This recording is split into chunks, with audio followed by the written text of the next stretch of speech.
L'infirmière a été humiliée pour avoir pris soin d'un homme dans le coma sans savoir qu'il était millionnaire. Le craquement discret des chaussures de Claire Moreau résonnait sur le linoléum gris du couloir principal de l'hôpital public de Lyon. C'était un bâtiment ancien dont les murs blafards, parsemés d'affiches d'informations sanitaires, ne parvenaient pas à masquer la fatigue d'un lieu qui ne dormait jamais. Les néons clignotèrent parfois comme des battements irréguliers d'un cœur épuisé. Claire, 30 ans, portait son uniforme blanc avec une rigueur sans ostentation. Ses cheveux châtain clair étaient toujours réunis dans un chignon sobre, et ses yeux, d'un vert pâle, observaient chaque détail autour d'elle avec la vigilance de quelqu'un pour qui chaque geste pouvait signifier la différence entre le soin et l'oubli.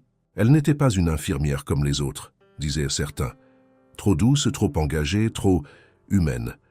Dans un service souvent écrasé par la routine, l'urgence et le manque de personnel, sa manière de poser une main apaisante sur l'épaule d'un patient ou de murmurer un mot d'encouragement en changeant une perfusion était parfois perçue comme une étrangeté. Les collègues la respectaient pour sa compétence, mais la raillaient en silence. Pour eux, elle ne survivrait pas longtemps dans cet univers si elle continuait à croire que l'on pouvait sauver le monde avec de la compassion. Ce matin-là, alors qu'elle vérifiait les doses d'anticoagulants dans l'armoire sécurisée du service de soins intensifs, l'arrivée d'un nouveau patient attira l'attention de tout le personnel. Il s'agissait d'un homme entre 40 et 45 ans, transféré d'un petit hôpital rural après un accident encore non élucidé. Il était arrivé sans papier, sans téléphone, sans effet personnel, inconscient. Aucun proche ne s'était manifesté, aucun nom n'était rattaché à lui. Il n'était qu'un corps entre la vie et la mort, attribué à la chambre isolée qu'on appelait ici la pièce du fond, celle qu'on réservait aux cas les plus délicats. Claire, en consultant les notes de transfert, nota l'absence totale d'antécédents médicaux, à l'exception d'une fiche mentionnant une chirurgie cardiaque récente. Le nom du chirurgien avait été rayé, comme si quelqu'un avait voulu effacer cette trace. L'homme portait encore une alarme médicale vide au poignet et à sa main gauche, une alliance en platine, massive, décorée discrètement d'un symbole gravé à l'intérieur, 2 lettres entrelacées, L et D. C'était la seule piste d'identité. Le médecin responsable du service haussa les épaules. « Un cas sans avenir », murmura-t-il à Claire. « Pas de réaction aux stimuli, pas de famille, rien. On le garde sous observation quelques jours, mais il finira transféré dans un établissement de soins de longue durée. » Cette désinvolture mit Claire mal à l'aise. Elle savait ce que signifiait cette phrase. Le patient allait être oublié dans un lit froid, dans un autre bâtiment, parmi d'autres silhouettes silencieuses qu'on ne visite jamais. Contre toute attente, elle se proposa immédiatement pour suivre le cas. Cela provoqua quelques ricanements autour de la salle de repos. Bien sûr, Claire la compatissante va encore s'enticher d'un inconnu. Tu vas lui faire la lecture. Aussi, ironisa l'un des infirmiers en rangeant des seringues. Elle se contenta d'un demi-sourire et retourna à son travail. Elle avait appris depuis longtemps que les gestes discrets étaient les plus efficaces. Les discours ne changeaient rien. Ce qu'elle pouvait offrir, c'était du temps, de l'attention, et une humanité que les autres semblaient avoir mise sous clé pour survivre dans cet univers implacable. Ce jour-là, après sa tournée, Claire entra dans la chambre du patient. Anonyme! Le silence y était presque oppressant, brisé seulement par le bip lent du moniteur cardiaque. Elle approcha du lit, observa le visage de l'homme. Il avait une mâchoire nette, les traits tirés mais réguliers, et des cils étonnamment longs. Le genre d'homme qu'on imaginait vêtu d'un costume sur mesure, pas allongé, inerte, branché à une machine. Elle réarrangea les draps, nota quelques données sur la fiche médicale, puis resta là quelques secondes de plus que nécessaire. Ce n'était pas un geste calculé, juste une intuition. Quelque chose chez cet homme, malgré son silence total, appelait la présence d'autrui. Elle ignorait quoi exactement, mais elle répondit à cet appel, sans réfléchir. Le soir même, elle apporta un petit bouquet de lavande séchée et le plaça dans un vase transparent près de la fenêtre. « On ne sait jamais », murmura-t-elle, presque pour elle-même. Puis elle sortit un vieux livre de sa sacoche, un roman de Balzac qu'elle lisait par fragments depuis des années, et s'installa sur la chaise près du lit. Sa voix douce résonna dans la pièce, tandis que dehors, la ville s'assombrissait, lentement sous les lumières tamisées des réverbères. Les jours suivants, elle continua ce rituel. Quelques pages lues chaque soir, une fleur fraîche chaque semaine. Parfois, un peu de musique classique sur un petit haut-parleur. À ses yeux, même le coma méritait une forme de dignité. Ce qu'elle ne remarquait pas, c'était que les regards de ses collègues devenaient plus appuyés, plus sceptiques. Elle entendait leurs remarques au détour d'un couloir. « Elle est amoureuse de son légume », lança un interne un soir, pensant qu'elle était hors de portée. Claire ne répondit pas. Elle n'avait jamais eu besoin de leur approbation pour continuer à faire ce qui lui semblait juste. Un matin, en changeant les pansements du patient, elle remarqua que la cicatrice de sa poitrine était différente de celle qu'elle avait. Feuille d'ordinaire, trop nette, trop fine, un travail de précision probablement réalisé dans une clinique privée de haut niveau. Cela contrastait avec l'idée qu'il venait d'un petit hôpital rural. Une première alarme s'alluma dans son esprit, mais elle l'écarta. Pour l'instant, ce qui importait, c'était qu'il soit propre, soigné, entouré. Le reste viendrait peut-être plus tard, ou pas.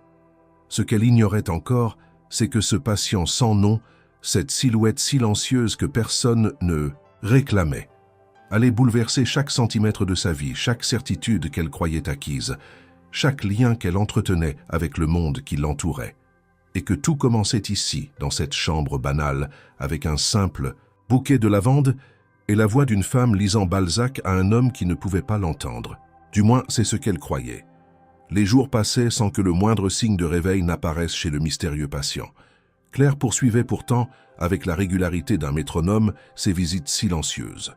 Elle parlait peu de lui au personnel, mais chaque fois qu'elle entrait dans sa chambre, elle réinstaurait une atmosphère de présence, comme si quelqu'un était véritablement là pour écouter, ressentir, exister malgré l'inconscience apparente. Un matin, alors qu'elle remplaçait le linge de lit, ses doigts glissèrent accidentellement sur la main de l'homme et frôlèrent la surface lisse de l'alliance.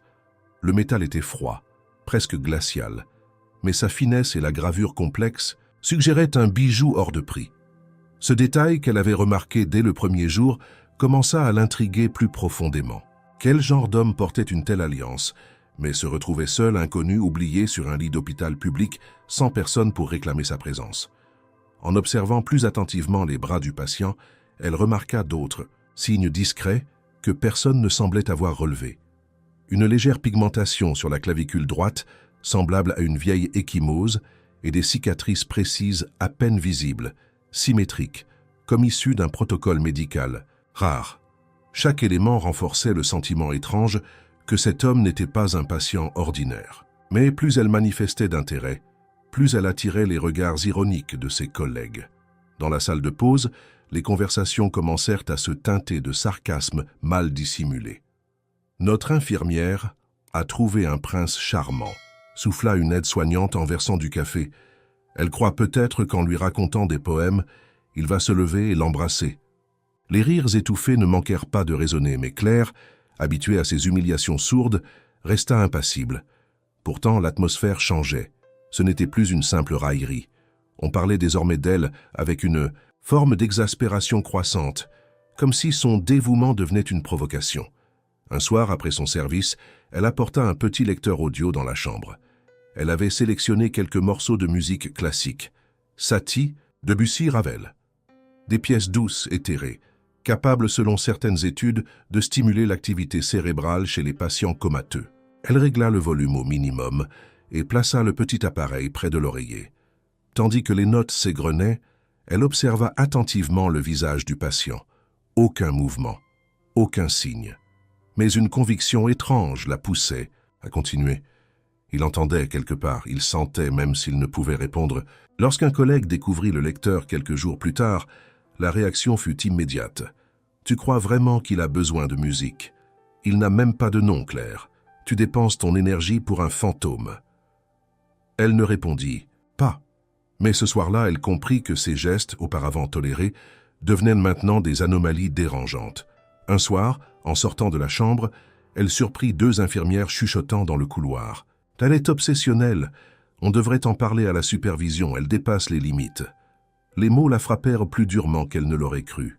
Pourtant, elle ne plia pas. Elle savait qu'un fil invisible la liait à cet inconnu et qu'il fallait continuer à suivre cette intuition. Un matin pluvieux, alors qu'elle nettoyait une plaie superficielle sur l'abdomen du patient, elle sentit une résistance dans les pansements internes, Intriguée, elle ajusta la lumière et découvrit une autre cicatrice, cette fois verticalement, alignée sur le flanc gauche. Une chirurgie de précision récente, faite avec un matériel que seuls les blocs opératoires privés pouvaient se permettre. Cela contredisait le rapport initial qui indiquait un hôpital rural modeste comme point de départ du transfert. L'énigme s'épaississait. Elle nota ces éléments dans un carnet personnel, refusant de les inscrire dans le dossier officiel, de peur qu'ils soient effacés ou ignorés. C'est à ce moment-là que l'atmosphère changea radicalement. Claire sentit les regards devenir lourds, presque accusateurs. Sa présence près du patient, autrefois ignorée, était désormais observée, chronométrée. Un interne, fraîchement diplômé, osa même lui dire « Ce n'est pas sain, Claire. Il faut que tu prennes du recul. Ce patient n'a personne. C'est triste, mais tu ne peux pas le ressusciter avec ta volonté. » Elle resta silencieuse, mais quelque chose en elle se durcit. Elle ne reculerait pas. Malgré tout, elle continua. Un matin, elle apporta un roman différent, un recueil de nouvelles de Maupassant, et lut à voix haute, comme chaque jour. Elle modifiait parfois le ton, glissant une émotion ici, un soupir là, comme pour transmettre quelque chose à cet homme, figé. Dans l'ombre, les murmures reprenaient. On l'appelait désormais la fée des comateux, parfois l'infirmière de contes de fées. Les surnoms, d'abord susurrés, devinrent des étiquettes dans les rapports internes. Même la surveillante du service, habituellement neutre, lui fit une remarque glaciale. « On soigne des corps ici, Claire, pas des âmes. » Ces mots restèrent en elle comme une gifle silencieuse. Pour Claire, la frontière entre le corps et l'âme n'était pas aussi claire. Elle ne voyait pas un patient, mais un homme enfermé dans une prison invisible. Et, si personne ne frappait à sa porte, il ne reviendrait jamais. Alors elle continuait, même si cela la marginalisait. Ce fut précisément cette fidélité discrète qui la fit remarquer. Un jour, alors qu'elle ajustait la perfusion, elle sentit une infime pression sur sa main. Une réaction minime, presque imperceptible. Un spasme ou un frémissement. Elle n'en était pas certaine. Elle attendit. Rien ne suivit. Le silence reprit sa place souverain. Elle n'en parla à personne, mais elle inscrivit cette observation dans son carnet personnel au crayon fin, entouré d'un cercle discret. Au fond d'elle-même, elle savait que cette histoire n'était pas seulement une affaire médicale. Quelque chose de plus profond, de plus insidieux, se dissimulait derrière cette façade d'inconscience. Et tandis que les autres la regardaient, avec moquerie ou lassitude, elle se sentait de plus en plus liée à cet homme. Pas par pitié, pas par romantisme, mais par la certitude étrange et irrationnelle qu'il n'était pas ici par hasard, et que le silence qui l'entourait n'était pas un oubli, mais une volonté. La routine du service reprenait son cours, entre les appels urgents, les alarmes de moniteurs et les soupirs de fatigue des équipes à bout de souffle. Dans ce chaos ordonné, la chambre du patient inconnu demeurait un îlot d'étrangeté. Claire continuait à y pénétrer chaque jour, avec une régularité presque religieuse. Elle avait appris à contourner les regards, à ignorer les allusions, et à se fondre dans une sorte de silence intérieur qui lui permettait de maintenir son lien ténu avec cet homme endormi. Rien, pourtant, ne semblait évoluer en surface. Le patient restait immobile, ses paupières closes, son souffle régulier trahissant une activité cérébrale stable, mais toujours passive. Jusqu'à ce matin d'octobre, où l'ordre tranquille de ses visites fut soudainement perturbé. Il était 9h45 lorsque Claire sortit de la salle de soins pour regagner la chambre du patient. À quelques mètres de la porte, elle aperçut un homme immobile dans le couloir, vêtu d'un costume sombre taillé sur mesure. Il semblait hors de place, non seulement par son allure impeccable, mais aussi par l'expression de son visage. Une crispation mêlée d'alerte, comme si son corps tout entier cherchait à dissimuler une émotion incontrôlable. Il tenait une mallette de cuir brun et son regard était rivé sur le numéro de la chambre. Lorsque Claire s'en approcha, il fit un pas en arrière, puis un autre, comme surpris de sa présence. Elle croisa ses yeux, sombres, fiévreux, et lui adressa un salut poli, mais il recula d'un geste sec et tourna les talons avec une précipitation presque grotesque. Intriguée, elle le suivit discrètement jusqu'à l'ascenseur, mais il disparut avant qu'elle ne puisse le rattraper. Aucun badge d'identification, aucun enregistrement au poste d'accueil. Rien. De retour à la chambre, Elle observa longuement le patient comme pour y déceler une trace de cette étrange apparition. Rien n'avait changé. Pourtant, une tension s'était installée dans l'air indéfinissable, mais bien réel. Claire tenta de signaler cet incident à la supervision. Elle exposa calmement ce qu'elle avait vu, insistant sur le comportement suspect de l'homme et sa fuite inexpliquée. La responsable de jour, une femme sèche et méthodique, écouta sans interrompre, puis haussa les épaules. « Claire, tu passes trop de temps avec ce patient. Tu commences à projeter des choses. Ce genre d'homme en costume traîne ici, tout le temps. Probablement un fournisseur, un représentant médical. » Mais Claire savait qu'il ne s'agissait pas d'un commercial. Ce regard, cette stupeur figée, n'appartenait pas à un inconnu croisant par hasard un lit quelconque. Elle en était sûre. Plus troublée que jamais, elle retourna à son poste, tentant de se concentrer sur ses autres patients. Mais ses pensées dérivaient inlassablement vers l'homme au costume. Elle se remémora chaque détail. La montre, en or au poignet, le discret logo brodé à l'intérieur de la veste, à peine visible lorsque le tissu s'était tendu dans sa fuite. C'était une marque rare, portée seulement par les cercles les plus fermés de l'élite financière parisienne. Cela ne collait pas avec l'histoire officielle du patient, prétendument issu d'un hôpital provincial. Plus elle y pensait, plus le doute s'installait. Le lendemain, elle revint plus tôt que prévu et demanda à l'agent de sécurité de l'accueil s'il avait remarqué un visiteur la veille au matin. L'homme haussa les épaules. Aucun enregistrement, aucun badge scanné. Cela renforça son malaise. Quelqu'un avait réussi à entrer dans un hôpital sécurisé sans laisser de traces, s'était approché du patient inconnu, puis avait fui à la première interaction. Pourquoi? Et surtout, qui était-il? De retour dans la chambre, Claire observa longuement la silhouette inerte du patient. Les mains croisées sur le drap, la poitrine se soulevant à un rythme régulier, le visage parfaitement rasé. Elle avait toujours noté la précision presque clinique avec laquelle il était maintenu en état. Cela ne ressemblait pas aux soins habituels d'un hôpital public en sous-effectif. Quelqu'un, quelque part, s'assurait qu'il reste présentable, intact comme une figure importante à préserver malgré l'oubli. L'homme en costume venait-il vérifier que cela restait le cas? Était-il lié à cette curieuse maintenance discrète? L'après-midi même, Claire tenta une nouvelle approche. Elle interrogea la secrétaire médicale sur les dossiers de transfert du patient. Mais on lui répondit que les documents étaient scellés par ordre de la direction pour cause de confidentialité renforcée. Une procédure rarissime dans un hôpital public. Lorsqu'elle insista, elle reçut une réponse froide. « Claire, ce dossier n'est pas de ton ressort. Concentre-toi sur tes tâches. » Ce fut la première fois qu'elle sentit une barrière réelle, tangible, s'ériger contre elle. Et pourtant, au lieu de la décourager, cette opposition attisa sa détermination. Quelque chose de caché se tramait. Elle le sentait comme une pulsation sous-jacente. Le patient n'était pas seulement un inconnu, il était protégé, surveillé, contrôlé, peut-être même gardé en état de coma pour une raison précise. Une idée terrifiante naquit alors dans son esprit. Et si cet homme n'était pas victime d'un accident, mais d'une volonté délibérée de le faire disparaître? Cette pensée la hanta toute la nuit. Elle fit des recherches sur les bases de données de personnes disparues, comparant des visages, des signes distinctifs. Mais rien ne correspondait. Le mystère restait entier. Le lendemain, elle retourna dans la chambre avec une nouvelle intensité dans le regard. Elle commença à fouiller discrètement les effets personnels, ceux qu'elle avait pu conserver. Le drap taché d'un infime résidu de sang, une ancienne compresse partiellement marquée d'un numéro de lot, et surtout, la bague. Elle l'étudia de nouveau, cette fois avec une loupe empruntée au laboratoire. Les lettres gravées à l'intérieur étaient entourées de minuscules symboles géométriques. Pas des lettres, des caractères techniques. Elle nota tout dans son carnet, décidée à les décrypter. Alors qu'elle quittait la pièce, elle croisa le regard de l'interne qui la fixait depuis le bout du couloir.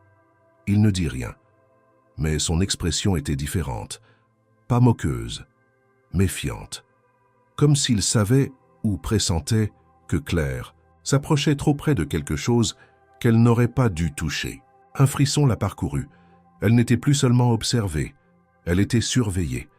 Les jours suivants furent marqués par une transformation silencieuse mais décisive dans l'attitude de Claire.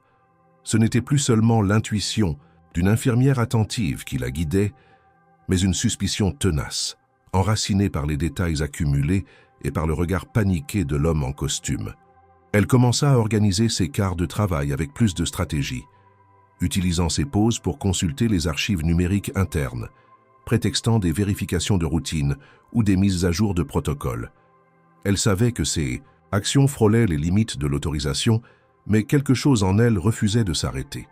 Ce patient que tout le monde traitait comme une silhouette sans importance représentait une anomalie que son instinct professionnel ne pouvait ignorer.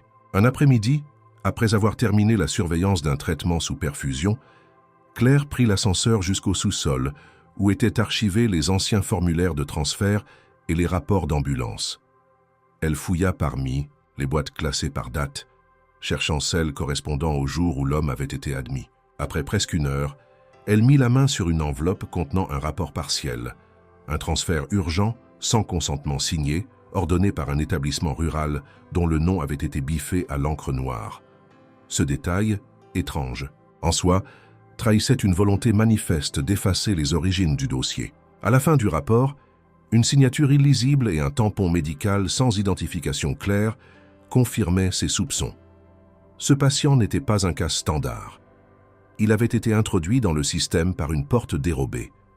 Elle fit des copies de ces documents et les rangea dans un classeur personnel qu'elle commença à dissimuler chez elle.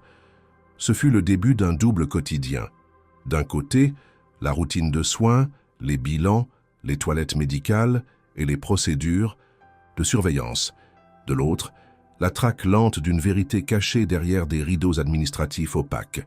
Chaque soir, en rentrant dans son petit appartement du quartier Montplaisir, elle étalait ses notes sur la table de la cuisine, comparant les noms, les anomalies, les correspondances entre numéros de lot, cicatrices, matériels médicaux et mentions réglementaires. Son isolement, déjà notable, s'accentua rapidement. Les collègues commencèrent à s'éloigner. Les pauses café se faisaient sans elle. Les discussions s'interrompaient à son approche. On disait qu'elle perdait pied, qu'elle se croyait détective, que son obsession pour l'homme sans nom devenait malsaine. Sa superviseuse, Madame Fournier, la convoqua dans son bureau et lui fit part de ses inquiétudes. « Claire, ce que tu fais n'est pas professionnel. Ce patient mérite des soins, oui, mais tu es en train de franchir une ligne. Il faut que tu prennes de la distance, pour ton propre bien. » Claire acquiesça poliment, mais ne céda rien. À l'intérieur, elle se raidissait. Personne ne semblait vouloir savoir. Tout le monde préférait le silence à la complexité. Un soir, en naviguant sur un forum médical confidentiel utilisé par des professionnels de santé pour échanger des informations sensibles, elle posta anonymement une description clinique de son patient, omettant les détails identifiants. À sa surprise, une réponse rapide arriva. Un ancien technicien hospitalier reconnut la description d'une procédure chirurgicale rare, utilisée exclusivement dans des cliniques de luxe à Genève et à Londres. L'homme l'a mis sur une piste. Certaines entreprises de sécurité privée, lorsqu'elles craignaient pour la vie de leurs dirigeants, finançaient des protocoles de mise en coma médical artificiel dans des conditions spécifiques, en dehors des circuits réglementés. Une rumeur parmi les initiés parlait d'un protocole baptisé Ouroboros. Le mot résonna étrangement dans l'esprit de Claire. Elle l'ajouta à son carnet de notes, encerclé, souligné, suivi d'un point d'interrogation. Ce terme ouvrit une brèche. Elle chercha des liens entre ce protocole et les initiales gravées sur la bague du patient. L et D. Une hypothèse germa, aussi folle qu'inattendue. Elle se souvint du nom murmuré par un vieil urgentiste dans une conversation informelle des mois plus tôt. Lucien Delacroix.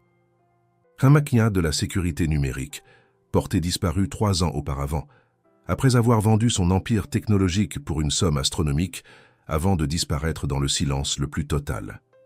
L'homme avait été soupçonné de malversation financière, mais aucune preuve n'avait jamais émergé. Les médias l'avaient oublié, classé dans la rubrique des mystères irrésolus du monde économique. Claire fit une recherche rapide. Une photo ancienne, floue, apparut sur l'écran de son ordinateur. Les traits étaient similaires, plus vieillis aujourd'hui, mais elle sentit une résonance immédiate. L'idée semblait absurde, mais elle n'était plus seule dans cette folie. Les signes s'alignaient un à un. Elle décida de franchir une étape supplémentaire. Elle contacta, via un réseau sécurisé, un ancien journaliste d'investigation connu pour ses reportages sur les élites financières. Elle lui écrivit sous pseudonyme décrivant les faits, les indices, les anomalies. Elle n'espérait pas de réponse rapide, mais le message fut lu, et quelques heures plus tard, elle reçut une réponse laconique. « Rendez-vous discret, pas ici, pas par téléphone, laissez-moi voir le visage. » Elle accepta. C'était risqué, mais elle n'avait plus confiance dans les circuits habituels. L'hôpital se refermait autour d'elle comme une toile d'araignée. Entre-temps, Madame Fournier redoubla ses remarques. Claire fut déplacée sur les horaires de nuit. On lui interdit formellement de passer plus de 10 minutes consécutives dans la chambre du patient, sauf en cas de nécessité clinique. La part. Mesure était déguisée sous prétexte de répartition équitable du personnel, mais elle comprit immédiatement. On voulait l'éloigner. On voulait rompre le lien. Les ordres ne venaient pas d'en bas. Quelqu'un d'autre avait décidé qu'elle en savait trop.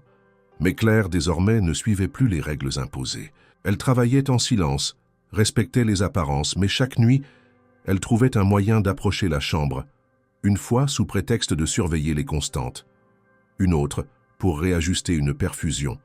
Elle continuait à observer, à noter, à chercher, et plus elle avançait, plus l'évidence s'imposait. Ce patient n'était pas ici par hasard. Il avait été placé, caché, peut-être même neutralisé. Le monde autour d'elle se refermait, mais son esprit, lui, s'élargissait. Elle ne cherchait plus une vérité médicale, mais une vérité humaine. Et elle savait, au fond d'elle-même, qu'en continuant, elle s'exposait. Mais elle ne pouvait plus reculer. Pas maintenant.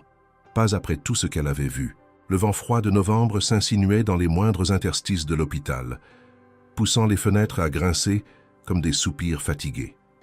Claire, reléguée au tour de nuit depuis la mise en place des nouvelles consignes, trouvait, dans le silence de ces heures, une opportunité inattendue. La liberté d'agir à la marge. Moins surveillée, elle parvenait à organiser des passages discrets dans la chambre de l'homme sans nom, profitant des couloirs vides et des regards endormis du personnel de nuit. Ce fut lors d'une de ces rondes clandestines, aux alentours de 3 heures du matin, qu'elle fit une découverte qui allait bouleverser une fois de plus sa perception des faits.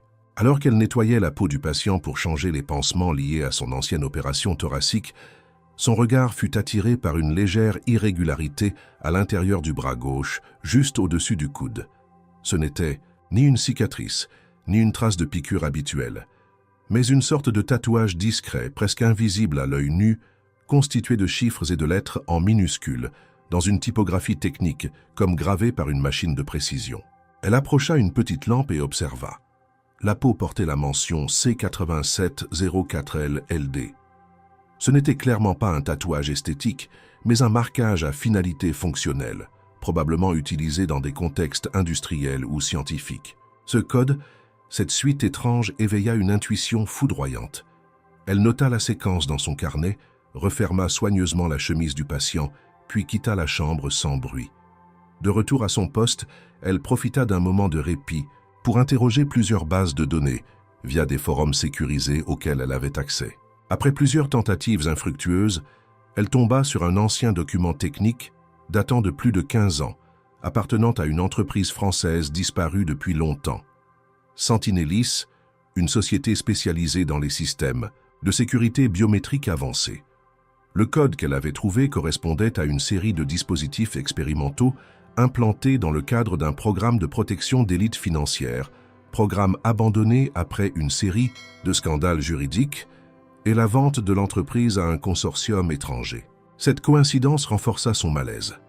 Claire, qui jusque-là avait pensé être face à un cas isolé, comprenait maintenant que ce patient était lié à une structure complexe, ancienne, soigneusement dissimulée sous des couches de silence et de données effacées. Ce n'était pas un homme parmi d'autres. Il appartenait à une caste pour qui l'anonymat pouvait être une stratégie de survie. Et surtout, l'abréviation LD en fin de code la ramenait une fois de plus à l'hypothèse de Lucien Delacroix. Elle décida de relancer le journaliste avec qui elle avait échangé auparavant. Cette fois, elle lui proposa une rencontre physique. Ils se retrouvèrent dans un café modeste près de la Part-Dieu, à l'abri des regards. L'homme, la cinquantaine, portait une barbe naissante et des lunettes épaisses. Il écouta les éléments présentés par Claire sans l'interrompre. Lorsqu'elle lui montra la séquence du tatouage et le document de Sentinellis, il pâlit, visiblement. « Ce que tu tiens là, murmura-t-il, pourrait être la dernière preuve de l'existence du projet Synapse, un programme fantôme dont on pensait qu'il n'avait jamais été appliqué. » Claire sentit un frisson lui traverser l'échine. Le journaliste expliqua alors que Lucien Delacroix avait été l'un des investisseurs principaux de Sentinellis avant sa disparition. Officiellement, il s'était retiré de la vie publique pour raison de santé. Officieusement, certaines sources affirmaient qu'il s'était volontairement effacé du monde afin d'échapper à une guerre économique interne menée par ses propres partenaires. Le lien devenait impossible à ignorer. Le visage du patient, ses cicatrices, son tatouage, sa bague. Chaque pièce formait le contour d'une identité que l'on tentait d'effacer. Le journaliste accepta de venir observer l'homme par lui-même. Claire, bien que consciente du danger, organisa sa venue à l'hôpital par une entrée secondaire utilisée par les services techniques. Le soir convenu, elle le guida jusqu'à la chambre, où il resta figé quelques instants, comme frappé d'un choc viscéral. Il approcha lentement du lit, observa les traits du patient, puis murmura « C'est lui, mon Dieu, c'est vraiment lui ». Claire sentit son cœur se serrer. L'identification était désormais plus qu'une supposition. C'était une quasi-certitude, mais il n'était pas seul. 2 jours plus tard, Claire reçut une convocation officielle de la direction de l'hôpital. On l'accusait d'avoir enfreint plusieurs protocoles de sécurité, d'avoir manipulé des données confidentielles et, plus grave encore, d'avoir introduit une personne étrangère dans un secteur restreint. Sa défense fut balayée. Personne ne voulut entendre ses explications. La sanction tomba, suspension provisoire sans solde pour comportement inapproprié et mise en danger de la confidentialité des patients. En sortant du bureau de la direction, elle sentit le monde se refermer sur elle. Les murs autrefois familiers de l'hôpital devenaient hostiles. Les regards autrefois moqueurs étaient désormais teintés d'une forme de crainte. Elle comprit que quelqu'un quelque part avait déclenché une alarme. Elle approchait trop près de la vérité, et cette vérité dérangeait.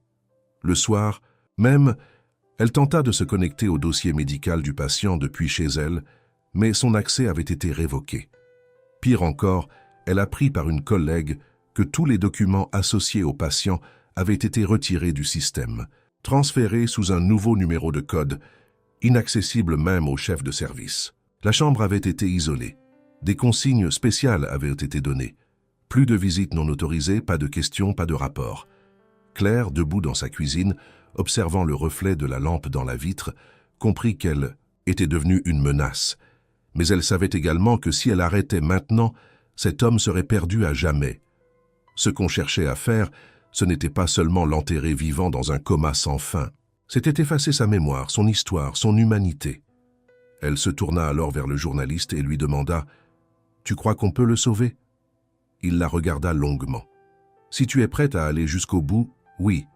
Mais il va falloir courir plus vite que ceux qui veulent qu'il reste endormi. » Claire hocha lentement la tête. Elle n'avait plus de poste, plus de salaire, plus de sécurité. Mais elle avait une mission, et elle n'abandonnerait pas. Pas maintenant. Pas après avoir vu ce que personne d'autre n'osait regarder. La suspension de Claire ne fut pas simplement une mesure disciplinaire.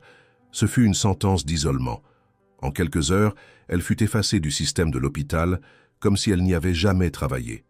Son badge désactivé, son accès au dossier verrouillé, ses collègues invités à ne plus communiquer avec elle, sans autorisation de la direction. Les murs de cet établissement où elle avait passé près de 10 ans de sa vie, où elle avait accompagné des centaines de patients, se refermèrent sur elle comme un bastion inaccessible. Mais ce n'était pas la première fois qu'on tentait de l'effacer. Et cette fois, elle refusa de disparaître. De retour chez elle, elle transforma son modeste appartement en quartier général improvisé. Les notes, les photos, les extraits de dossiers, les captures d'écran, tout fut trié, scanné, classé. Elle commença à constituer un dossier complet sur le patient, maintenant identifié à 70% comme étant Lucien Delacroix.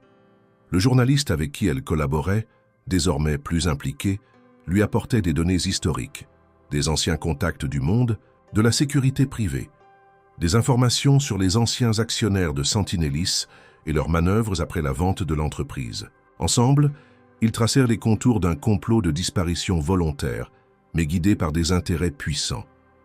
Lucien n'avait pas été enlevé. Il avait été mis en sommeil avec l'aide de son propre cercle. Et aujourd'hui, certains ne voulaient pas qu'il se réveille. Pendant ce temps, à l'hôpital, une campagne souterraine de discrédit était lancée contre Claire. Des rumeurs circulaient. Elle aurait manipulé les soins du patient, falsifié des dossiers, menti à la direction, introduit des éléments extérieurs dangereux. On la traitait de déséquilibrée, d'obsédée, d'ancienne employée instable. Certaines infirmières racontaient à voix basse qu'elle avait été amoureuse de l'homme dans le coma. D'autres, plus cruelles, insinuaient qu'elle s'était inventé un rôle de sauveuse pour combler un vide affectif. Le but était, clair, faire d'elle une caricature, un personnage extravagant dont la parole pouvait être écartée sans dommage. Un jour, alors qu'elle faisait des recherches dans une bibliothèque municipale, Claire reçut un message anonyme sur une messagerie sécurisée qu'elle utilisait uniquement pour sa correspondance avec le journaliste. Le message ne comportait qu'une phrase « On sait ce que tu fais, arrête ». Elle resta figée, le regard planté sur l'écran, le cœur battant à tout rompre. Ce n'était plus une hypothèse. Elle était observée. Et si elle continuait, les représailles pourraient devenir physiques. Mais cette peur n'engendra pas la fuite. Elle décida plutôt d'accélérer. Elle tenta alors de prendre contact avec d'anciens employés de Sentinellis. La plupart refusèrent de répondre. D'autres prétendirent ne pas se souvenir. Mais l'un d'eux, un ingénieur en cybersécurité maintenant retraité, accepta une conversation téléphonique codée. Lorsqu'elle lui parla du tatouage biométrique sur le bras du patient, il émit un long silence. Puis il déclara « Ce marquage était réservé au profil de niveau 0, protocole Ouroboros. Si votre homme le porte, alors il n'est pas censé être en vie, ou du moins pas censé être retrouvé. » Ce témoignage confirma ses pires soupçons. Lucien avait été volontairement effacé, avec la complicité d'un réseau entier, qu'aujourd'hui chaque geste de Claire vers la vérité dérangeait une mécanique bien huilée. À mesure que sa recherche avançait, son image publique se dégradait. Un article anonyme fut publié sur un blog médical, la décrivant comme « une ancienne soignante aux tendances obsessionnelles ». Son nom commença à apparaître sur les moteurs de recherche, associé à des mots-clés comme « troubles du comportement »,« fausse infirmière »,« dérive médicale ». Quelqu'un, quelque part, orchestrait une campagne de calomnie. Malgré cela, Claire garda le cap. Elle savait que le point de bascule approchait. Un soir, alors qu'elle observait les vidéos de surveillance obtenues par un contact du journaliste, elle aperçut une séquence troublante. Un homme en blouse blanche, badge masqué, entrant dans la chambre du patient à une heure où aucune intervention n'était programmée. Il restait à peine 6 minutes, puis repartait, sans qu'aucun soin ou mise à jour ne soit consigné. À la lumière d'une analyse poussée, il s'avéra que cet individu n'apparaissait sur aucun planning de garde. Claire comprit qu'on ne cherchait pas seulement à l'éloigner. On préparait quelque chose. Une extraction, un transfert clandestin, une élimination discrète.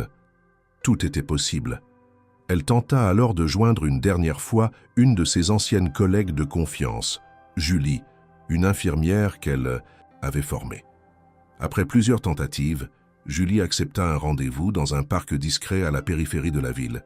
Tremblante, la jeune femme lui confia « On parle de déplacer le patient, la nuit. Aucun document, aucun transport. Officiel. Juste une voiture noire et 2 hommes en civil. On ne sait pas quand, mais c'est pour bientôt. » La panique s'empara de Claire, mais aussi une certitude implacable. Elle n'avait plus que quelques jours, peut-être quelques heures, pour agir. Elle envoya immédiatement toutes ses preuves aux journalistes, les rassembla dans un double dossier, chiffré, les plaça sur 2 plateformes d'archivage protégées avec un système de diffusion automatique programmé. Si elle disparaissait, les informations seraient publiées. Dans les heures qui suivirent, elle commença à surveiller les abords de l'hôpital. Elle repéra plusieurs véhicules inhabituels. L'un d'eux, un SUV noir sans plaque avant, stationnait chaque nuit à la même heure dans une ruelle voisine. Aucun agent de sécurité ne semblait le remarquer. Lorsqu'elle tenta de le photographier, il démarra brusquement et disparut. Cette atmosphère d'urgence devint suffocante. Claire ne dormait plus. Elle mangeait à peine. Son esprit était en alerte constante, mais elle n'était pas seule. Le journaliste, plus engagé que jamais, lui proposa une solution. Identifier Un allié au sein même du réseau qui avait conçu le programme Ouroboros. Quelqu'un qui, aujourd'hui, pourrait vouloir faire tomber ce système. Ils avaient un nom, une piste, et une dernière chance d'empêcher Lucien d'être effacé. Une seconde fois. Lyon, plongé dans le brouillard hivernal, offrait à Claire un anonymat salvateur. Le ciel plombé et la rumeur constante de la ville camouflaient ses allées et venues, lui permettant de poursuivre ses recherches sans attirer l'attention immédiate. Le peu de sommeil qu'elle parvenait encore à trouver n'était que de brefs assoupissements entre deux appels codés, deux rendez-vous secrets, deux découvertes qui alimentaient son obsession. Il n'y avait plus de place pour le doute. Lucien Delacroix était bien vivant, plongé dans un coma artificiel orchestré par un cercle de proches et d'ennemis à la fois, dans une manœuvre aussi complexe que méthodique. La disparition d'un milliardaire n'était jamais un hasard. Elle était planifiée, exécutée et surtout justifiée par des intérêts colossaux. Le nom soufflé par le journaliste résonnait dans son esprit, Samuel Kessler, ancien associé de Delacroix, ingénieur en algorithmes de sécurité, fondateur discret d'un réseau parallèle de défense des données biométriques. L'homme avait disparu du paysage médiatique depuis plus de 2 ans, après avoir vendu sa part de la société Sentinellis pour une somme confidentielle. Officiellement, il vivait reclus dans une villa à l'écart de Zurich. Officieusement, selon les sources du journaliste, il aurait continué à observer les mouvements de ses anciens partenaires. Et d'après une correspondance interceptée, il ne serait pas étranger à la mise en place des premiers protocoles du projet Ouroboros. Ce fut donc vers lui que Claire décida de tourner ses espoirs. Obtenir un contact avec Kessler fut une épreuve. Le journaliste mobilisa toutes ses ressources, anciens confrères, pirates éthiques, informateurs dans les milieux financiers. Après plusieurs tentatives ignorées, ils reçurent finalement une réponse énigmatique sans signature. Si elle veut parler, qu'elle vienne seule. Aucun appareil, aucun témoin. Lieu, viaduc de la Morge, demain 22 h. Le message était à la fois un test et un avertissement. Claire, malgré la peur grandissante, accepta sans hésiter. Le lendemain soir, emmitouflée dans un manteau noir et un bonnet gris, elle prit un train régional pour rejoindre le petit village suisse proche du viaduc. Le froid transperçait la laine, le vent hurlait entre les arbres dénudés, et l'obscurité recouvrait les montagnes comme un linceul. Lorsqu'elle arriva au lieu de rendez-vous, une silhouette l'attendait, immobile, adossée à la rambarde. L'homme, grand, sec, le visage mangé par une barbe négligée, la dévisagea sans émotion. Il portait une veste d'alpiniste et des lunettes opaques. Il ne tendit pas la main. « Vous êtes l'infirmière » dit-il simplement. Claire acquiesça. « Il est en vie. On va le faire disparaître. Définitivement. Vous avez contribué à ce système. Aidez-moi à l'arrêter. » Kessler ne répondit pas tout de suite.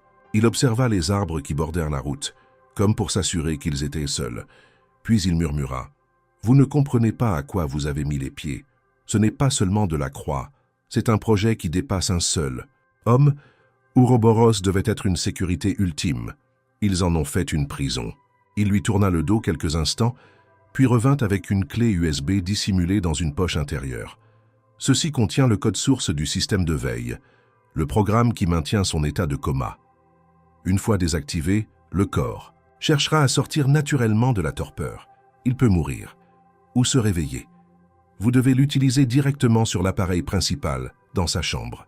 C'est dangereux, mais c'est la seule option. Claire prit l'objet, les doigts engourdis par le froid. Et après ? Kessler lui lança un dernier regard. Après, vous disparaîtrez. Si vous réussissez, ils n'auront plus besoin de vous faire taire. Vous serez juste un problème de communication. Mais si vous échouez, ils vous effaceront. Comme lui. De retour à Lyon, Claire ne perdit pas une minute. Elle se coordonna avec le journaliste pour mettre en place un plan d'action. Le dossier complet serait transmis à plusieurs médias d'investigation à heure fixe, sauf si elle envoyait un message de confirmation. Cela leur donnait une fenêtre de 12 heures. Une seule tentative. Un seul moment. Le lendemain, Claire, vêtue comme une technicienne de maintenance, réussit à pénétrer à nouveau dans l'hôpital en empruntant un badge copié discrètement des jours plus tôt. Elle connaissait les horaires, les routines de sécurité, les angles morts des caméras. À 2h50 du matin, elle était dans le couloir du service devant la porte de la chambre de Lucien. Elle respira profondément, entra et ferma derrière elle. Le moniteur clignotait lentement. Le corps de l'homme semblait plus maigre, plus figé qu'avant. Claire s'approcha de l'appareil de contrôle, ouvrit le compartiment sécurisé avec un outil improvisé et inséra la clé USB.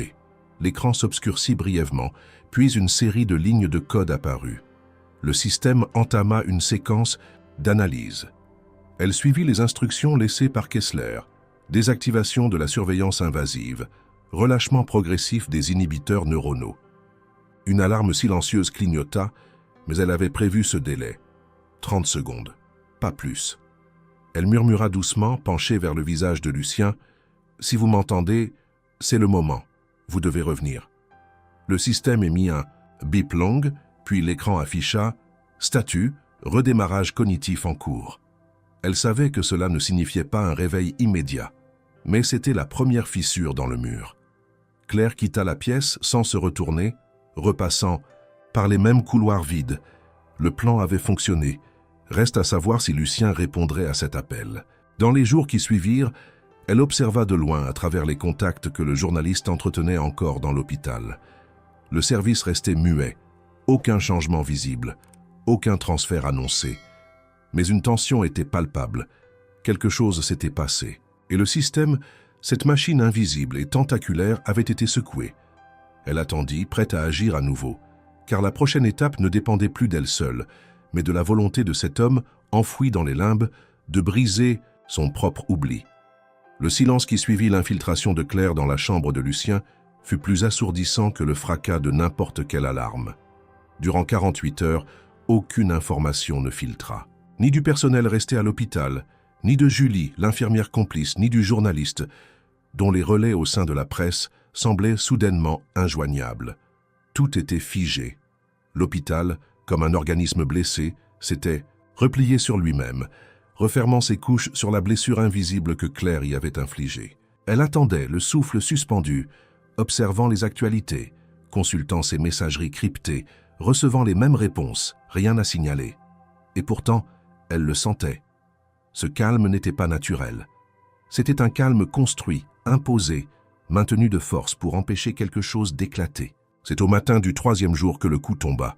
Le journaliste la réveilla par un appel direct, chose qu'il n'avait jamais faite auparavant. Sa voix était grave, précipitée, sans détour. « Ils savent. Ton visage est sur une liste. Ils ont obtenu les images de la caméra thermique. Le transfert a été ordonné. Lucien ne sera plus là ce soir. Il part pour une destination inconnue. » Claire bondit de son lit. Elle savait que ce jour arriverait, mais le choc fut plus brutal qu'elle ne l'avait imaginé. Elle tenta de contacter Julie sans succès. Tous les canaux semblaient avoir été coupés. L'hôpital était devenu un bunker. Aucune entrée, aucune sortie. Même le système informatique semblait verrouillé sous une nouvelle architecture de sécurité. Elle essaya de se connecter à distance avec un accès détourné qu'elle avait réussi à créer dans les jours précédents. Un écran noir apparut avec une seule phrase en rouge. « Accès restreint. Surveillance en cours. » Ce message n'était pas une erreur, c'était un avertissement. Au même moment, le journaliste, poursuivant ses investigations, découvrit que plusieurs dossiers médicaux avaient été effacés. Pas seulement celui de Lucien, mais d'autres, liés à des patients jamais enregistrés dans les systèmes habituels. Des fantômes médicaux, hébergés temporairement, soignés discrètement puis déplacés sans trace. Une cellule spéciale avait été identifiée, relevant directement d'un ministère extérieur à la santé publique. Une structure parallèle, opérant dans les marges de la loi. Le niveau de danger venait de changer. Claire décida de retourner une dernière fois à proximité de l'hôpital. Elle ne cherchait pas à y entrer. Elle voulait voir, comprendre, anticiper. À distance, elle observa l'entrée du service. Vers 22 heures, une fourgonnette noire pénétra dans le parking arrière. Elle n'arborait aucun logo, mais son immatriculation correspondait à un véhicule de la sécurité privée internationale. 2 hommes en costume sortirent, accompagnés d'un médecin qu'elle ne reconnut pas. Ils n'appartenaient pas à l'équipe habituelle. Moins d'1 heure plus tard, ils ressortirent avec une civière, recouverte d'un drap stérile. Le patient était inconscient. Lucien. Ils ne prirent pas l'ascenseur habituel, mais une sortie secondaire, dont seuls les membres de la direction connaissaient encore l'existence. Ce fut pour Claire comme une mort en direct. Elle resta figée sur le trottoir opposé, incapable de bouger, de parler. Toutes ses actions, tous ses risques, toutes ses preuves semblaient s'effondrer d'un coup. Il l'avait battue. Il avait réussi à le faire disparaître une seconde fois, cette fois dans une ombre plus profonde, plus inaccessible. Et avec lui, tout espoir d'éveil. Elle rentra chez elle brisée, en silence, sans parler aux journalistes. Elle passa la nuit entière à effacer ses fichiers, à brûler ses notes, à effacer ses traces. C'était fini. Elle ne voulait pas finir comme lui, dans un oubli sans retour. Mais le lendemain matin, elle reçut un appel depuis un numéro crypté. Une voix, mécanique, déformée, lui dit simplement « Tout n'est pas perdu. Il est vivant. Et il n'est plus sous leur contrôle. » Puis la ligne coupa. Elle resta interdite, incapable de déterminer la nature de ce message. Était-ce un piège, une tentative de manipulation, ou l'ombre d'un allié encore actif dans le système? Dans les heures qui suivirent, le journaliste confirma que la clinique vers laquelle le patient avait été déplacé n'était pas répertoriée. Le véhicule avait quitté Lyon en direction des Alpes, puis avait disparu du radar. Aucun signal GPS. Aucune caméra de péage ne l'avait détecté. Un vrai trou noir. Mais il ajouta un détail que Claire n'avait pas prévu. Il y a un mouvement en interne. Quelqu'un de l'ancien réseau de Delacroix commence à bouger. Un ancien conseiller. Peut-être un témoin. Et il m'a contacté. Claire sentit une lueur minuscule renaître. Un fil fragile, mais réel. Ce conseiller, ancien bras droit de Lucien, connaissait peut-être l'ensemble du projet Ouroboros. Peut-être savait-il où Lucien avait été emmené, et surtout, peut-être avait-il une raison de parler. Le journaliste lui proposa un rendez-vous, cette fois à Paris, dans un hôtel discret du 10e arrondissement, là où les informations les plus dangereuses se murmurent dans le velours des fauteuils fatigués. Avant de partir, Claire consulta son compte bancaire. Le solde était à 0. Son compte avait été bloqué pour activité suspecte. Elle n'avait plus rien, plus d'emploi, plus d'identité professionnelle, plus de ressources, mais elle avait encore sa volonté, intacte. Et tant que Lucien n'était pas déclaré mort, tant que son corps n'avait pas été découvert, il existait encore une chance, une seule, une dernière. Elle prit le train pour Paris, le regard fixé sur les reflets du paysage. Elle se sentait vide, épuisée, érodée par les événements. Mais en même temps, une conviction nouvelle s'installait. Ce n'était plus seulement l'histoire d'un patient, c'était une guerre contre l'effacement, et elle n'avait pas encore perdu.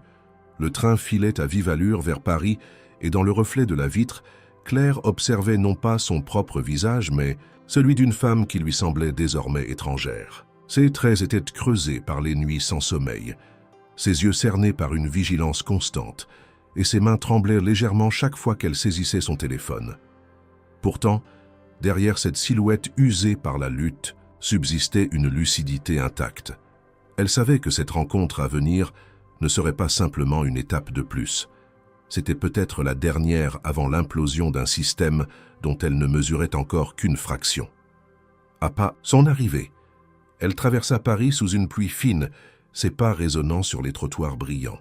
Le journaliste l'attendait dans le hall discret d'un hôtel 3 étoiles, dissimulé derrière la gare de l'Est. Il lui tendit un parapluie sans mot dire et l'entraîna dans un salon privé situé au sous-sol. Là, un homme l'attendait, déjà. La soixantaine avancée, costume sombre, cheveux poivre et sel soigneusement coiffés. Regard inquiet dissimulé derrière des lunettes à monture fine. Il se présenta d'une voix calme. Michel Vaubecourt, ancien directeur des opérations stratégiques de Delacroix Technologies. Claire serra sa main, méfiante, tout en s'asseyant. L'homme ne perdit pas de temps. Il sortit de sa mallette une série de documents datés de plusieurs années, contenant des notes confidentielles, des relevés de réunions, des extraits de contrats. Tous portaient la marque de Delacroix. Il parla longtemps, d'une voix posée, sans emphase. Il raconta comment, 3 ans plus tôt, le groupe avait été déchiré par une guerre d'actionnaires violente. Des divisions internes avaient émergé autour de la gestion des données sensibles, notamment celle des clients à très haut risque. Lucien, malgré sa position de fondateur, avait été isolé par ses propres collaborateurs. Il représentait une gêne, un frein à certaines ambitions plus radicales. On avait commencé par lui retirer ses prérogatives, puis ses accès. Finalement, une opération discrète fut mise en place pour le neutraliser, officiellement pour raisons de santé mentale. En réalité, il avait été mis à l'abri dans un état de coma contrôlé, dans un lieu tenu secret, même pour certains membres du Conseil. Ce que vous avez découvert n'est qu'une partie du plan, déclara Vaubecourt. Mais vous avez mis en péril une architecture très ancienne. Claire l'interrompit. Pourquoi parlez-vous maintenant? Pourquoi ne pas avoir empêché cela plus tôt? L'homme baissa les yeux. J'ai obéi, puis j'ai fui. J'ai quitté le pays, changé de nom. Mais en apprenant que quelqu'un avait réussi à le localiser, à créer une brèche, j'ai compris que je ne pouvais plus me taire. Il lui confia alors une adresse. Pas celle de la clinique actuelle, qu'il disait ne pas connaître, mais celle d'un ancien centre de stockage médical, situé dans les Alpes, autrefois utilisé par le groupe comme base secondaire pour des clients extraterritoriaux. Selon lui, ce site avait servi à préparer la disparition de Lucien. Il suggéra que c'était peut-être encore là que l'on conservait les archives, les dispositifs techniques, voire les agents qui avaient permis la dissimulation. Claire nota tout, déterminée à s'y rendre. Vaubecourt lui tendit un petit boîtier en métal, de la taille d'un briquet. Ceci est un déclencheur de sécurité biométrique. Il ne sert plus à rien aujourd'hui, mais si vous le placez à proximité d'un terminal lié à Ouroboros, il pourrait activer une séquence d'urgence. C'est risqué et incontrôlable, mais ça pourrait aussi déclencher une désactivation forcée. Elle prit l'objet, consciente de sa valeur potentielle. Le journaliste, qui observait la scène avec attention, proposa alors un plan. Ils partiraient ensemble dans les Alpes, dans une voiture louée sous un faux nom. Claire resterait en retrait, pendant qu'il prendrait contact avec les personnes autour du centre. Mais elle, seule, pourrait franchir les barrières internes, car elle disposait désormais de l'expérience, de la connaissance du patient et du déclencheur biométrique. Une nouvelle tentative, un nouvel affrontement. Ils partirent le lendemain, à l'aube. La route jusqu'aux montagnes fut longue, sinueuse, noyée de brouillard. Claire resta silencieuse tout le trajet, son esprit tournant à pleine vitesse.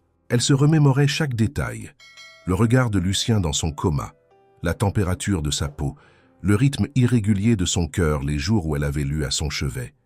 Il y avait eu un lien inexplicable, profond, et il ne pouvait avoir été unilatéral. S'il lui avait ressenti, perçu, reconnu quelque chose, alors elle ne s'était pas trompée. Il fallait le sortir de là. Il fallait que quelqu'un lui tende la main pour briser le cercle. À leur arrivée, ils découvrirent un bâtiment ancien, à moitié enterré dans la roche, dissimulé derrière des sapins denses. Aucun panneau, aucune caméra visible. Mais des empreintes récentes dans la neige indiquaient une activité discrète mais réelle. Ils observèrent pendant plusieurs heures. 3 hommes en uniforme de sécurité sortirent à intervalles réguliers, parfois accompagnés d'un médecin. Aucune ambulance, aucun signal de réseau. Le journaliste détourna leur attention par une fausse alerte à l'extérieur du périmètre. Claire, elle, contourna le grillage en rampant sous une clôture faiblement électrifiée. Elle atteignit une porte secondaire entr'ouverte, gardée par un verrou numérique. Elle posa le déclencheur biométrique contre le terminal. Un signal sonore se fit entendre, puis la lumière passa du rouge au vert. La porte s'ouvrit. À l'intérieur, un couloir étroit aux murs blancs, illuminé par des néons froids, des portes alignées, des chambres, des bureaux, des laboratoires. Elle se dirigea vers la source sonore d'un moniteur, une chambre différente des autres, plus grande, un lit médicalisé au centre, et sur ce lit, le corps de Lucien. Il était encore là. Transféré, oui, mais pas hors de portée. Elle s'approcha lentement, posa une main sur la sienne. Sa peau était tiède, sa respiration régulière. Mais un détail changeait tout. Ses paupières bougeaient, ses doigts imperceptiblement tremblaient. Claire, les larmes aux yeux, murmura simplement « Je suis là, je suis revenu. Tu peux ouvrir les yeux. » Et pour la première fois, Lucien réagit. Une contraction du visage, un soupir profond, puis un mot. À peine audible, mais réel. Claire. La pièce baignait dans une lumière pâle, presque irréelle, diffusée par un plafonnier médical dont le bourdonnement sourd n'arrivait pas à masquer le bruit lointain des machines de surveillance. Claire resta un instant figée, sa main encore posée sur celle de Lucien, les yeux rivés sur son visage. Ce nom prononcé d'une voix brisée, à peine audible, résonnait dans l'espace comme une onde de choc. Claire. Ce n'était pas un hasard, pas un murmure inconscient échappé d'un délire neurochimique. C'était un appel, une réponse, un contact réel. Elle scruta son visage, guettant le moindre mouvement. Ses paupières bougèrent encore, lentement mais cette fois avec une intention, comme si ses yeux cherchaient à percer la membrane qui séparait l'inconscience du monde. Elle recula légèrement, se retenant de le secouer, de l'interpeller avec force. Elle savait que tout allait se jouer dans les minutes à venir. Trop de stimuli, trop de précipitations, et le choc neurologique pourrait être irréversible. Mais l'instant était là. Il revenait. Après des mois de silence, après les couches d'oubli volontairement imposées, quelque chose, au plus profond de son cerveau, se rebellait. Et cette voix intérieure, cette silhouette constante qu'il avait dû percevoir même dans le coma, c'était elle. Elle observa les moniteurs, rythme cardiaque en hausse, activité cérébrale fluctuante mais orientée, pression stabilisée. Ce n'était pas un spasme, c'était un éveil progressif. Lucien respirait plus profondément, ses lèvres remuèrent, sans qu'un mot ne sorte, puis ses yeux s'ouvrirent. Non pas brutalement, mais avec la lenteur de celui qui découvre un monde après l'éternité. Ses pupilles dilatées mirent quelques secondes à s'ajuster à la lumière. Il ne parla pas tout de suite. Il la regarda.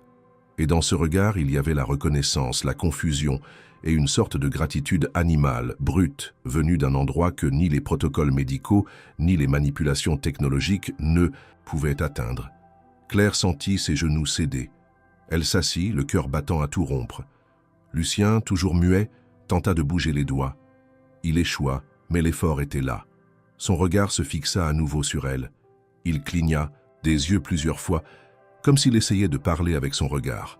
Claire, prenant une profonde inspiration, approcha doucement son visage. « Tu n'as pas besoin de parler. Pas maintenant. Mais tu es là, tu es revenu et je ne partirai pas. » Elle savait que le réveil serait progressif, que le corps, affaibli, mis en sommeil depuis des mois, voire des années, mettrait du temps à récupérer ses fonctions. Mais elle savait aussi que le lien qu'ils avaient tissé n'était pas imaginaire. Il avait perçu sa présence, senti sa voix, sa chaleur. Et dans cette pièce glacée, au cœur d'un complexe médical oublié de tous, c'était cette présence humaine, sincère, obstinée, qui l'avait ramenée. Mais l'émotion ne la fit pas oublier le danger. Elle se leva brusquement, verrouilla la porte de la chambre avec le levier d'urgence, puis colla l'oreille contre la paroi. Aucun bruit, pas encore. Le journaliste devait se tenir près dehors, mais elle n'avait aucun moyen de communication à l'intérieur. Elle retourna au chevet de Lucien, sortit de sa poche un petit bloc-notes et un crayon. Elle y écrivit « Tu t'appelles Lucien Delacroix. Tu as été mis en sommeil de force. Tu es en sécurité maintenant. Je m'appelle Claire. Je suis infirmière. Je t'ai trouvé. Et je vais te sortir d'ici. » Elle lui montra le papier. Il mit quelques secondes à lire, ses yeux vacillants luttant pour rester centrés. Une larme coula lentement sur sa tempe. Soudain, une alarme silencieuse s'activa. Dans le couloir, un témoin lumineux passa du vert au rouge au-dessus de la porte. Claire se redressa. Quelqu'un approchait. Elle avait verrouillé manuellement, mais ce ne serait pas suffisant longtemps. Elle observa la pièce à la recherche d'une sortie, mais il n'y en avait pas. Lucien, de son côté, avait tenté de redresser la tête, avec une lenteur douloureuse. Elle le stoppa doucement. « Pas encore. Repose-toi, je vais gérer. » Elle se pencha sur le terminal médical et lança une séquence de désactivation en urgence, masquant l'état neurologique réel du patient, faisant croire à une chute d'activité. Si quelqu'un lisait les données de l'extérieur, il penserait à un nouvel effondrement. Elle espérait gagner ainsi quelques minutes. Elle ajusta les moniteurs, recouvrit Lucien avec une couverture et rangea le bloc-notes. Puis elle s'assit à nouveau feignant de lire un dossier comme si rien ne s'était passé. La porte trembla. Une voix s'éleva de l'extérieur. Ouverture d'urgence. Protocole de surveillance activé. Elle ne répondit pas. Quelques secondes plus tard, la porte s'ouvrit avec un sifflement mécanique. 2 hommes en blouse blanche, suivis d'un agent de sécurité, pénétrèrent dans la pièce. Ils fixèrent Claire, surpris. Elle joua l'étonnement. « Il n'y a eu aucun changement. J'étais ici pour un contrôle de routine. Vous pouvez vérifier les données. » L'un des hommes consulta les relevés, fronça les sourcils, puis hocha la tête. Rien d'anormal. Fausses alertes, probablement dues au redémarrage du système central. Ils restèrent en quelques secondes de plus, puis ressortirent, refermant la porte derrière eux. Claire n'osa pas bouger. Lucien la regardait encore, les yeux brillants d'une conscience douloureuse. Il savait que chaque seconde désormais comptait. Lorsque tout fut calme à nouveau, elle se pencha une dernière fois vers lui. « Ce n'est pas fini, mais tu es là, tu n'es plus seul. Et cette fois, ils ne pourront pas t'effacer. » Elle savait que les prochaines heures seraient décisives. Il faudrait organiser une extraction, un transfert sûr, un lieu où il pourrait se rétablir loin des regards. Mais elle avait une nouvelle force en elle, alimentée par ce regard revenu du néant, par cette voix qui avait franchi l'abîme pour la rejoindre. Lucien était réveillé, et rien ne pourrait désormais l'arrêter. Les jours qui suivirent, le réveil de Lucien Delacroix se déroulèrent comme un jeu d'échecs silencieux. Chaque mouvement de Claire pesé, calculé, mesuré, contre une possible réaction adverse. L'état de Lucien restait fragile, mais son esprit, malgré les séquelles de l'endormissement prolongé, montrait une étonnante clarté. Il avait du mal à articuler. Son corps répondait encore par à-coups, mais sa mémoire, du moins des bribes cruciales, revenait. Claire passa des heures entières à l'aider à se repérer dans le temps, à lui raconter ce qui s'était passé, à lui décrire ce qu'elle avait découvert. Elle évita volontairement les détails les plus douloureux, mais elle ne lui cacha pas qu'il avait été effacé, éliminé des bases de données, ni que son entourage avait participé activement à sa disparition. Lucien, malgré sa faiblesse, écoutait avec une intensité glaçante. Sa voix, cassée, rauque, ne pouvait prononcer que des mots courts. Mais un soir, après que Claire eut terminé de lui lire les derniers bulletins d'information sur les mouvements financiers de l'entreprise qu'il avait fondée, il articula distinctement « Il faut parler maintenant ». Ces 3 mots déclenchèrent une mécanique que Claire et le journaliste avaient préparée depuis plusieurs semaines. Ils n'attendaient qu'un signal pour déclencher la cascade d'événements. Le lendemain matin, à 8 heures précises, un dossier complet fut envoyé de manière simultanée à plusieurs rédactions nationales et internationales. Le Monde, Mediapart, The Guardian, Der Spiegel. Il contenait des copies de documents internes à Delacroix Technologies, des photos de Lucien dans son lit d'hôpital, des extraits de son dossier médical falsifié et un témoignage vidéo préenregistré de Claire. Dans cette vidéo, elle ne cherchait pas à faire pleurer. Elle ne criait pas. Elle ne dénonçait pas avec colère. Elle racontait les faits, les observations, les silences. Elle y exposait l'inhumanité d'un système capable d'ensevelir un homme sous le coma, non pour le protéger, mais pour le neutraliser, le rendre invisible, le priver de ses droits les plus élémentaires. Elle parlait sans ornement, avec cette sincérité brute qui transperce les mensonges institutionnels. La vague fut immédiate, les réseaux sociaux s'enflammèrent. Les premières chaînes d'information reprirent l'affaire sous l'angle du sensationnalisme. Un milliardaire disparu retrouvé vivant dans une clinique secrète. Puis vinrent les questions plus sérieuses. Comment un homme aussi influent avait-il pu disparaître sans enquête? Pourquoi les autorités sanitaires n'avaient-elles rien vu? Quel rôle avaient joué les anciens partenaires de Delacroix? L'affaire prit une dimension politique, lorsque plusieurs députés européens exigèrent l'ouverture d'une commission d'enquête sur la gestion des données biomédicales et la légalité des protocoles de coma prolongés. À l'hôpital, Public de Lyon, l'effet fut dévastateur. Ceux qui s'étaient moqués de Claire, qui avaient participé à son isolement, qui avaient signé sa suspension, furent soudain convoqués pour rendre des comptes. Les communications internes, jusque-là protégées, furent saisies par un groupe d'investigation indépendant. On découvrit des échanges accablants entre la direction et des représentants privés de la sécurité biomédicale. Le mot Ouroboros figurait dans plusieurs mails cryptés. L'existence d'un protocole parallèle, financé par des entités privées, fut rendue publique. Les médias commencèrent à interroger d'anciens employés de Sentinellis, dont certains, inspirés par le courage de Claire, décidèrent enfin de parler. Des visages floutés racontèrent les réunions à huis clos, les tests menés sur des patients riches volontaires, les contraints de silence, les disparitions sans déclaration. Ce qui avait commencé comme une affaire isolée devint un scandale d'État. L'un des partenaires de Lucien fut arrêté à Genève en tentant de fuir avec une valise remplie de documents. D'autres prirent la fuite, certains vers Dubaï, d'autres vers des paradis fiscaux moins regardants. Mais le plus bouleversant fut sans doute la vidéo enregistrée par Lucien lui-même, 3 jours après son réveil officiel. Faible mais conscient, il s'adressa au monde depuis une pièce épurée, accompagné d'un avocat et d'un médecin. Dans un discours court mais percutant, il remercia Claire, la nomma publiquement, déclara qu'elle avait sauvé non seulement un homme, mais ce qui restait de dignité dans un monde obsédé par le profit et l'effacement des faibles. Il ne lança pas d'accusation.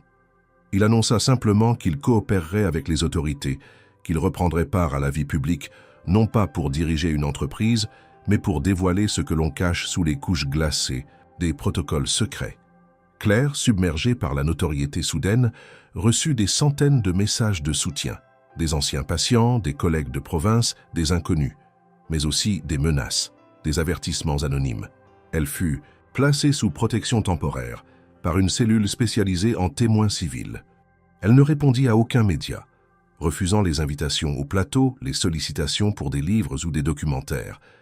Elle ne voulait pas devenir une héroïne médiatique. Elle voulait seulement que Lucien vive libre et que plus, jamais personne ne soit réduit à une enveloppe muette sous prétexte de sécurité. Malgré cela, la pression ne cessa pas. Les responsables de la clinique alpine furent arrêtés, mais certains disparaissaient mystérieusement avant leur audition. Des preuves furent effacées, des fichiers corrompus. On sentait que les ramifications de l'affaire allaient bien au-delà de Delacroix Technologies. Mais désormais, il n'était plus possible de faire marche arrière. Lucien, affaibli mais lucide, choisit de rester sous la supervision médicale de l'équipe de Claire qui l'exigea à ses côtés. Dans une clinique privée placée sous surveillance indépendante, il poursuivit sa réhabilitation. Chaque jour, il récupérait un peu plus de sa mémoire, un peu plus de ses forces, et avec elle, la conscience d'avoir été trahi, puis sauvé, par ceux qu'il croyait connaître, et une inconnue qui avait refusé de détourner les yeux. L'image de Claire, silhouette discrète et droite à côté du lit de Lucien, fit le tour du monde, non comme un symbole de scandale, mais comme un rappel silencieux que l'humanité parfois peut triompher là où tout semblait perdu. Les semaines qui suivirent la déclaration publique de Lucien Delacroix marquèrent un tournant à la fois pour lui et pour Claire. Tandis que la presse poursuivait son déluge d'articles et que les commissions d'enquête élargissaient leur investigation, un calme relatif s'installa autour de la clinique privée où Lucien avait été transféré. Protégé par une équipe de sécurité dédiée, médicalement supervisée par une cellule indépendante, la clinique fonctionnait comme une bulle hors du tumulte, hors de la pression médiatique, hors du temps. C'était dans ce silence retrouvé que Lucien entreprit sa véritable renaissance. Claire, contre toute attente, avait accepté de rester à ses côtés, non par devoir, ni par fidélité aveugle, mais par cohérence intérieure. Elle avait traversé l'ombre pour le retrouver. Il n'était pas question pour elle de l'abandonner au seuil de sa rémission. Elle supervisait désormais un groupe restreint de soignants recrutés avec soin, veillant à ce que chaque geste soit respectueux, chaque décision médicale validée sans ingérence extérieure. Son rôle avait changé de nature. Elle n'était plus seulement infirmière, mais garante d'un équilibre fragile entre protection et autonomie, entre accompagnement et libération. Lucien, bien qu'encore marqué physiquement par les séquelles de son coma prolongé, retrouvait peu à peu ses repères. La kinésithérapie intensive redonnait vigueur à ses muscles, l'orthophonie restaurait sa voix, les exercices de mémoire structuraient à nouveau son passé. Il n'était pas toujours cohérent. Certains souvenirs revenaient en vagues floues, d'autres restaient enfouis, peut-être à jamais. Mais chaque jour apportait un progrès, un mot de plus, un geste plus précis, une conscience plus affûtée. Un matin, alors qu'il marchait lentement dans le jardin intérieur de la clinique, appuyé sur une canne, il s'arrêta devant Claire, la fixa longuement et dit simplement « Ce n'est pas moi qu'on voulait effacer, c'était ce que je savais, ce que je représentais. » Ces mots pleins de lucidité confirmèrent ce que Claire avait toujours pressenti. Derrière le sommeil imposé, il y avait non seulement une volonté d'annihiler un homme, mais aussi de faire taire une mémoire, une voix capable de dévoiler ce que d'autres avaient intérêt à maintenir dans l'ombre. La reconnaissance officielle ne tarda pas à venir. Lors d'une conférence de presse organisée à la clinique même, soigneusement filtrée, sans présence physique de journalistes, Lucien apparut pour la première fois en public depuis son réveil. Il parla lentement, avec une voix encore fragile mais ferme. Il raconta sans exagération les faits. Il n'accusa personne nommément, mais décrivit les mécanismes de pouvoir, les jeux d'influence, la peur que suscitait celui qui voulait trop protéger les libertés numériques. À la fin de son allocution, il remercia Claire devant le monde entier, prononçant son nom avec une intensité qui ne laissa aucun doute sur le rôle qu'elle avait joué. Sans elle, je ne serais pas ici. Et ce n'est pas seulement ma vie qu'elle a sauvée. C'est une idée. L'idée qu'un être humain ne doit jamais être réduit à un silence administratif. Ce discours fit le tour du monde. Il fut traduit en 12 langues, relayé par toutes les agences de presse, et inspira une vague d'initiatives civiques pour la régulation éthique des technologies médicales de haute sécurité. Le Parlement européen lança un groupe de travail sur les comas induits non thérapeutiques. Des fonds furent débloqués pour des audits dans les cliniques privées. Et partout, le nom de Claire Moreau apparaissait comme le symbole discret mais puissant d'une résistance bienveillante. Pour elle, cette reconnaissance fut autant un soulagement qu'un poids. On la sollicitait pour des conférences, pour des publications, pour des honneurs. Elle refusa la plupart. Elle restait au chevet de Lucien, comme elle l'avait toujours fait, loin des projecteurs, convaincue que c'était là que se jouait l'essentiel. Lorsqu'un représentant du ministère de la Santé lui proposa une médaille pour services exceptionnels, elle répondit simplement « Je n'ai pas servi, j'ai soigné ». Mais le monde, lui, ne voulait pas l'oublier. Un mécène anonyme, dont l'identité ne fit aucun doute, finança la création d'un centre de soins alternatifs à Lyon, un espace centré sur l'humain, la parole, la dignité des patients. Claire accepta d'en devenir la directrice, à condition qu'elle puisse continuer à exercer au contact quotidien des malades. Le centre baptisé la Maison Claire ouvrit ses portes 6 mois plus tard. Il devint un modèle, étudié, copié, adapté à d'autres contextes en Europe. Lucien, encore en convalescence, visita le centre dès son ouverture. Il n'y fit pas de discours. Il marcha simplement dans les couloirs, s'arrêta devant les chambres, regarda les visages. À la sortie, il confia à Claire « C'est ici qu'on guérit vraiment, pas dans les machines, dans les regards. » Ils restaient discrets l'un envers l'autre. Leur lien tissé dans l'ombre ne cherchait ni statut, ni forme prévisible. Il y avait entre eux une entente muette, une complicité faite de respect, de reconnaissance mutuelle, d'une intimité sans besoin de mots.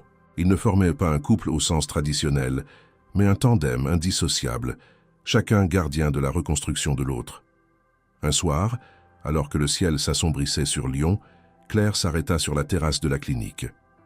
Elle regarda les lumières de la ville, pensa à tout ce qu'elle avait traversé, au silence du début, au regard méprisant, au couloir glacé, et à cette chambre, la première, où un homme sans nom avait changé sa trajectoire.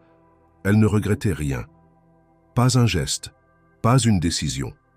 Derrière elle, Lucien s'approcha. Il resta un moment sans parler, puis murmura « Tu m'as ramené à la vie. C'est à moi maintenant de protéger la tienne. » Claire, les bras croisés, répondit sans se retourner « On se protège mutuellement, c'est ça, le vrai soin. » La vie à Lyon avait repris un cours plus calme, mais rien n'était vraiment revenu à la normale. Le scandale autour du protocole Ouroboros, les révélations sur les cliniques secrètes, les noms cités et effacés, les aveux partiels et les silences achetés avaient laissé des traces profondes dans la société française et au-delà. Pourtant, pour Claire Moreau, ce tumulte ne semblait plus qu'une rumeur lointaine. Sa réalité était faite de présences simples, des mains à tenir, des patients à écouter, des soignants à accompagner. Sa clinique, la Maison Claire, fonctionnait désormais à plein régime, et bien qu'on tentât encore de l'enrôler dans des projets plus ambitieux, plus politiques, elle restait fidèle à cette mission initiale, offrir un soin où la dignité ne soit jamais négociable. La structure qu'elle avait bâtie, avec l'aide d'une donation anonyme qu'elle n'avait jamais eu besoin de questionner, accueillait chaque mois des dizaines de patients venus de toute la région, parfois même d'autres pays. Des cas lourds, souvent oubliés par le système classique, mais aussi des personnes simplement en quête d'un espace plus humain pour guérir ou vieillir. Elle avait recruté une équipe pluridisciplinaire, formée à des pratiques respectueuses du rythme de chacun. Ici, on ne chronométrerait jamais une toilette. On ne bâclerait pas une fin de vie. On ne déciderait pas du silence de quelqu'un sans avoir épuisé toutes les voies du dialogue. Claire ne s'était pas éloignée de Lucien, mais ils avaient, ensemble, décidé de ne pas transformer leur lien en quelque chose que les autres pourraient décoder trop facilement. Ils se voyaient régulièrement, souvent dans le jardin intérieur du centre, parfois autour d'un dîner discret dans l'appartement de Claire, situé non loin de la place Bellecour. Il lui arrivait de passer la nuit sur le fauteuil, un livre à la main, veillant sur lui non plus par devoir mais par amitié profonde. Il n'y avait jamais eu de déclaration officielle, pas de geste spectaculaire, mais une constance dans l'attention, une fidélité de regard qui suffisait à faire comprendre à quiconque qu'ils n'étaient pas seulement deux survivants. Ils étaient deux existences recomposées à partir du même fragment de nuit. Lucien, de son côté, avait refusé de reprendre ses fonctions passées. Il ne voulait plus entendre parler de conseils d'administration, de sièges à pourvoir, d'actions à surveiller. Il avait confié ses parts restantes à une fondation dont l'objet serait exclusivement dédié à la protection des droits des patients inconscients. Son rôle devint celui d'un passeur. Il rencontra des familles, témoigna dans des colloques médicaux fermés, répondit à des étudiants en médecine, incitant chacun à penser l'éthique non comme une règle, mais comme une question à poser chaque jour. « Celui que vous voyez dormir n'est pas vide, disait-il souvent.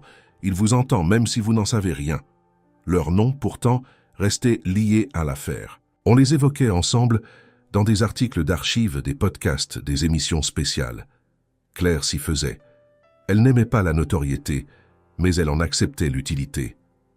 Chaque fois qu'un nouveau patient franchissait les portes de sa clinique en murmurant « Je suis venu ici parce que je vous ai entendu parler », elle comprenait que les conséquences de son choix initial continuaient à se déployer, parfois douloureusement, parfois dans des élans inattendus, mais toujours avec un sens que rien ne pouvait effacer. Un après-midi d'automne, alors que le vent balayait les feuilles mortes dans le jardin du centre, Claire s'assit sur un banc, un carnet sur les genoux. Elle avait commencé à écrire. Pas pour publier, pas pour répondre aux éditeurs qui l'implorèrent de raconter son histoire, mais pour elle-même. Elle notait les détails que personne ne connaissait. Le moment précis où elle avait compris que Lucien n'était pas un inconnu, l'intensité du silence dans la chambre isolée, la violence des moqueries, l'étrange regard du premier visiteur en costume, la sensation de marcher sur un fil tendu entre vie et disparition. Elle écrivait pour ne pas oublier, mais aussi pour ne pas s'enfermer dans la mémoire. Car la vie continuait. Chaque jour amenait de nouvelles urgences, de nouvelles décisions. Et elle savait qu'un jour elle finirait par transmettre ce qu'elle avait appris. Non comme un récit héroïque, mais comme un témoignage modeste de ce qu'une infirmière peut accomplir quand elle décide, envers et contre tous, de ne pas détourner les yeux. Ce soir-là, en sortant de la clinique, elle traversa la rue et marcha lentement jusqu'à la passerelle du collège, surplombant le Rhône. Les lumières de la ville se reflétaient dans l'eau sombre. Lyon semblait respirer paisiblement. Claire s'arrêta au milieu de la passerelle, observa le fleuve, les passants, les silhouettes pressées. Elle pensa à l'autre Claire, celle d'il y a 1 an, celle qu'on appelait l'infirmière de conte de fées, qu'on humiliait dans les couloirs d'un hôpital débordé. Elle n'éprouvait ni rancune ni amertume, juste une forme de gratitude étrange, parce que sans cette moquerie, sans cette solitude, elle ne serait jamais devenue ce qu'elle était désormais. Elle entendit des pas derrière elle. Lucien s'approchait, les mains dans les poches, son pas encore un peu hésitant, mais résolu. Il s'arrêta à ses côtés. Aucun mot ne fut échangé. Ils regardèrent simplement ensemble le fleuve, les lumières, la ville. Et dans ce silence partagé, Claire sut qu'un cycle s'était clos, qu'ils avaient survécu à l'oubli, qu'ils avaient reconstruit quelque chose qui ne portait pas de nom, mais qui avait plus de force que tous les titres. Ils tournèrent les talons et reprirent leur marche, sans précipitation, côte à côte.